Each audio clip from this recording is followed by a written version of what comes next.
আমি তোমার কাছে ফিরে আসবো, ফিরে আসবো।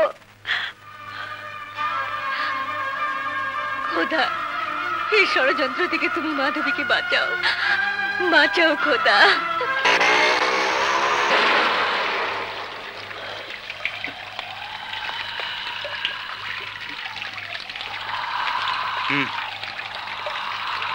এসো।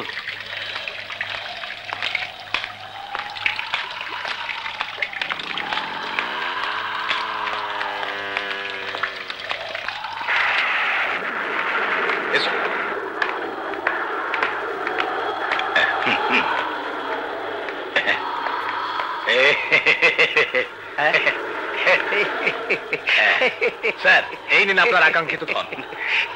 একেবারে খাসা জিনিস। আমি তাহলে চলুন। যাও যাও।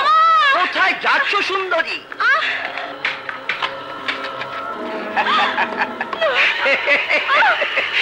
ছেড়ে দেবো?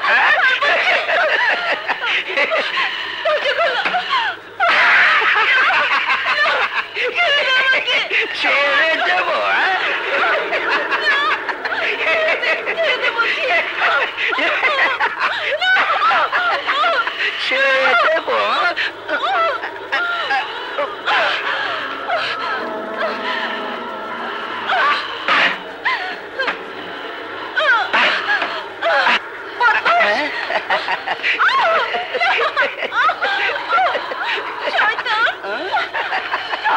ছাড়বো? ছেড়ে দেবো?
মাধবী, কি ব্যাপার?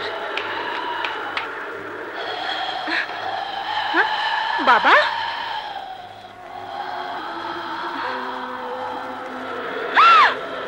বাবা, পুলিশ!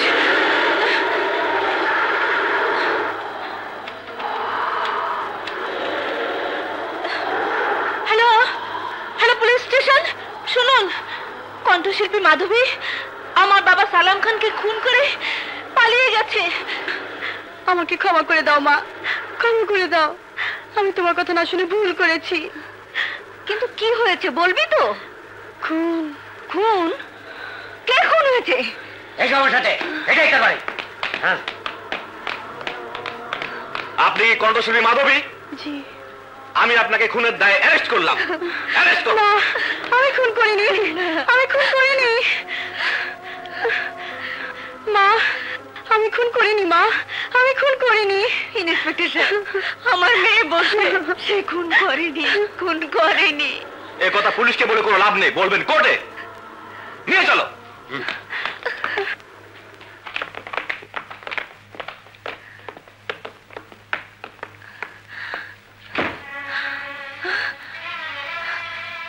তুই তুই শেষ পর্যন্ত মাধবীকে খুনের আসামি বানিয়েছিস?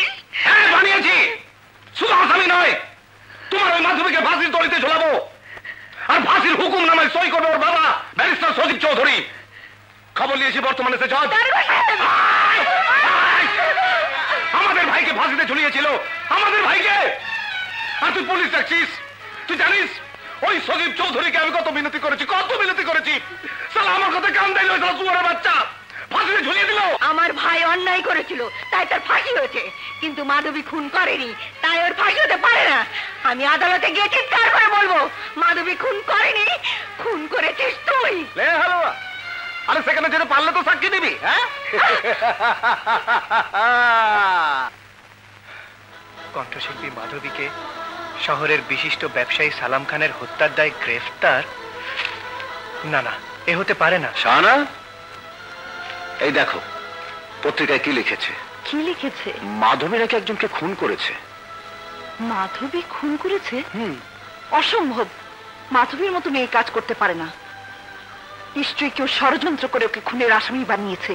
হ্যাঁ, আমারও অবাক লাগছে। মহামান্য আদালত, এই কেস অতি সিরিয়াস একটি কেস। এই সমাজে গৃহীত পেশার অন্যতম একটি পেশা মানুষের মনোরঞ্জনে নিজেকে নিবেদিত করা। নিজের রূপ, কণ্ঠের লালিত্য আর দেহের আকর্ষণ দিয়ে মানুষকে তৃপ্তি দেওয়ার গৃহীত পেশায় নিয়োজিত ছিলেন আসামি miss Madhabi. Objection your honour. নোংরা মানসিকতা সম্পন্ন লোকেরাই মানুষ সম্পর্কে নোংরা মনোভাব পোষণ করতে পারে। কি বলতে চান আপনি? আমার মক্কেল সম্পর্কে কোনো নোংরা মন্তব্য করার অধিকার আপনার নেই। খুনি আসামি সম্পর্কে মানুষের খারাপ ধারণাই থাকে। যতক্ষণ পর্যন্ত না প্রমাণ হচ্ছে মাধবী খুন করেছে, ততক্ষণ পর্যন্ত তার চরিত্র নিয়ে কোনো কথাই বলবেন না। Order, order. ব্যক্তিগত আক্রমণ করা চলবে না। মহামান্য আদালত, আমি সালাম খানের কন্যা মিস মল্লিকাকে আদালতে হাজির করার অনুমতি চাইছি। ওনাকে আমার কিছু জিজ্ঞাসা আছে। সালাম খানের মেয়ে মল্লিকাকে হাজির করা হোক। মিস মল্লিকা হাজির।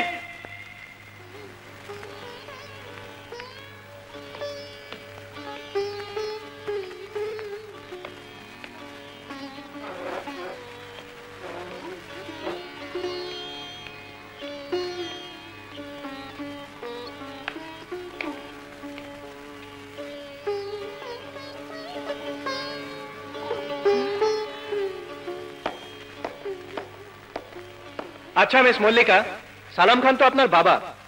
জি, আমার বাবাকে মাধবী খুন করেছে।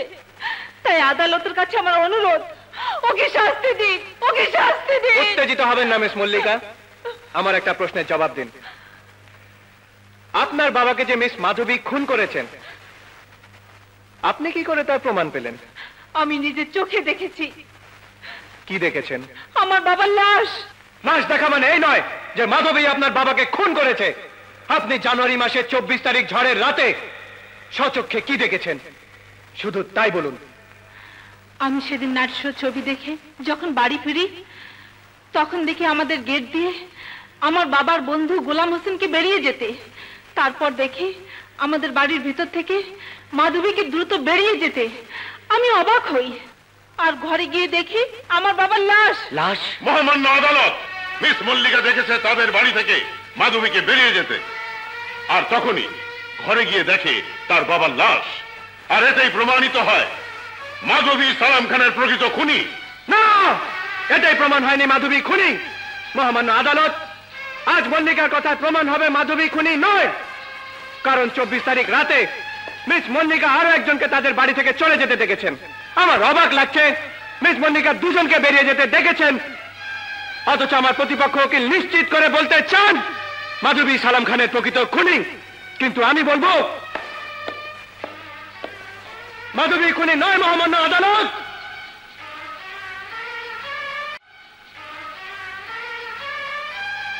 মহামান্য আদালত, মিস মাধবী আসল খুনি, এ কথা আমি আদালতে প্রমাণ করে দেব।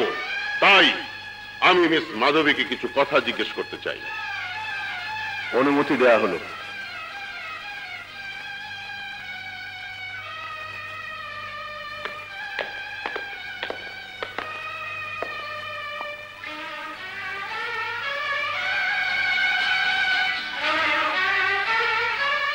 আচ্ছা মিস মাধবী, আপনি সালাম খানের বাড়িতে কেন গিয়েছিলেন?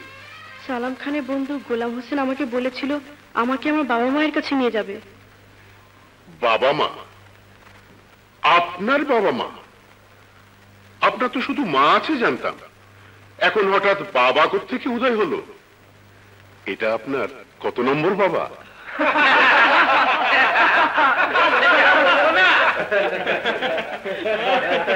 Order, order. মহামান্য আদালত, আমি সালাম খানের বন্ধু গোলাম হোসেনকে আদালতে হাজির করার অনুমতি চাইছি। গোলাম হোসেনকে আগামী তারিখে কোর্টে হাজির করার নির্দেশ দেয়া গেল। বলুন, যাহা বলিব সত্য বলিব। যাহা বলিব সত্য বলিব। সত্য বই মিথ্যা বলিব না। সত্য বই মিথ্যা বলিব না।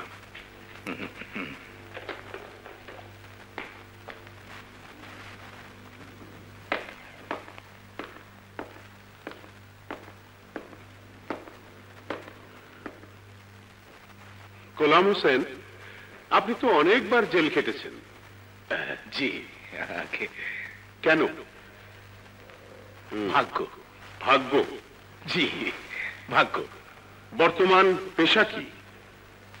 আগে ভয়ে বলবো না নির্ভয়ে বলবো? নির্ভয়ে বলুন। মানে আমি স্যার একটা চরিত্রহীন, নিষ্ঠুর, পাষাণ কিসিমের মানুষ। এই পথ থেকে সুন্দরী মেয়েদের কুড়িয়ে এনে এই পটিয়ে পাটিয়ে ভুজুং ভাজুং দিয়ে এক মহিলার হাতে তুলে দিই। মানে মহিলা মানে ওই মাধবীর মা আর কি। মাধবীর মা? মাধবীর মা মানে আমার বোনের কাছে তুলে দিই, আর উনি ওদেরকে ওসব শিক্ষা দিলে আমি ওদেরকে সমাজের মুখোশধারী ভদ্রলোকদের কাছে নিয়ে যাই। মিথ্যে কথা, মহামান্য আদালত, উনি মিথ্যে বলছেন। তাহলে কি মিথ্যে মিস মাধবী গোলাম হোসেন আপনাকে তার বোনের কাছে নিয়ে যায়? না। এও কি মিথ্যে আপনি রোকেয়ার কাছে নাচ গান শিখেছেন? না। এও কি মিথ্যে আপনাকে সেদিন এই গোলাম হোসেন সালাম খানের বাড়িতে নিয়ে যায়? না। এও কি মিথ্যে আপনি দেহ ব্যবসা করে টাকা উপার্জন করেন? মহামান্য আদালত, আমি এই কথা তীব্র প্রতিবাদ জানাচ্ছি। আমার প্রতিপক্ষ উকিল বারবার আমার মক্কেলকে দুশ্চরিত্রা প্রমাণ করার চেষ্টা করছেন, যা এই কেসের সাথে কোনো সম্পর্ক নেই। সম্পর্ক আছে মহামান্য আদালত। না, এই কেস একটি নিরপরাধ মেয়েকে খুনের আসামি করে সাজানো হয়েছে, দুশ্চরিত্রা করে নয়। কিন্তু আমি বলছি, কণ্ঠশিল্পী মাধবী দুশ্চরিত্রা বলেই ঝড়ের রাতে সালাম খানের বাড়িতে গিয়েছিল। আর কেন গিয়েছিল? গিয়েছিল দেহ বিক্রি করে টাকা উপার্জন করতে। না, সে গিয়েছিল তার হারিয়ে যাওয়া বাবা মায়ের সন্ধান করতে।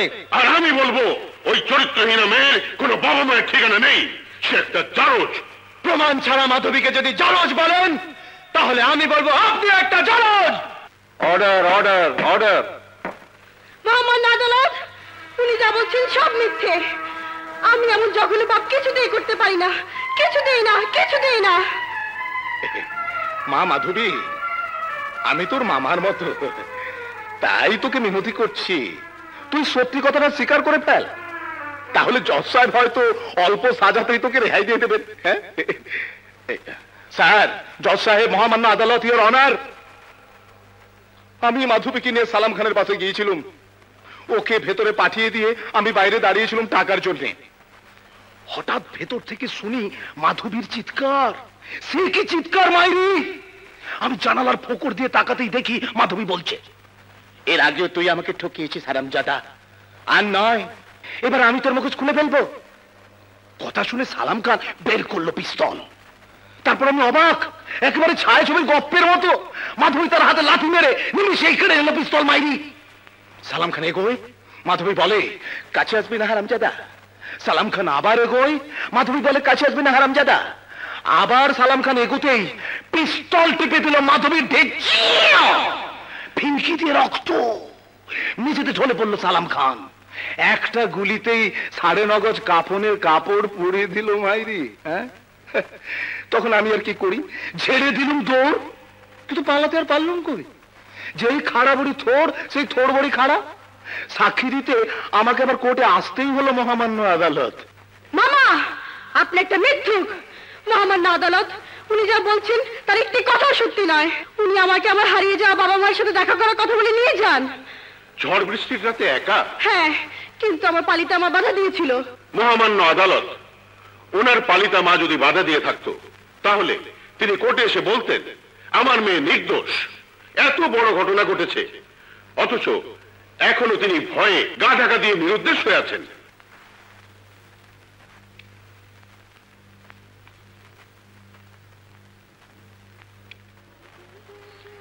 পুলিশকে আদেশ দেয়া হচ্ছে আসামির মা রোকেয়া সম্পর্কে সমস্ত রিপোর্ট কোর্টে দাখিল করার জন্য। কোর্ট মুলতবি করা হলো। ধন্যবাদ।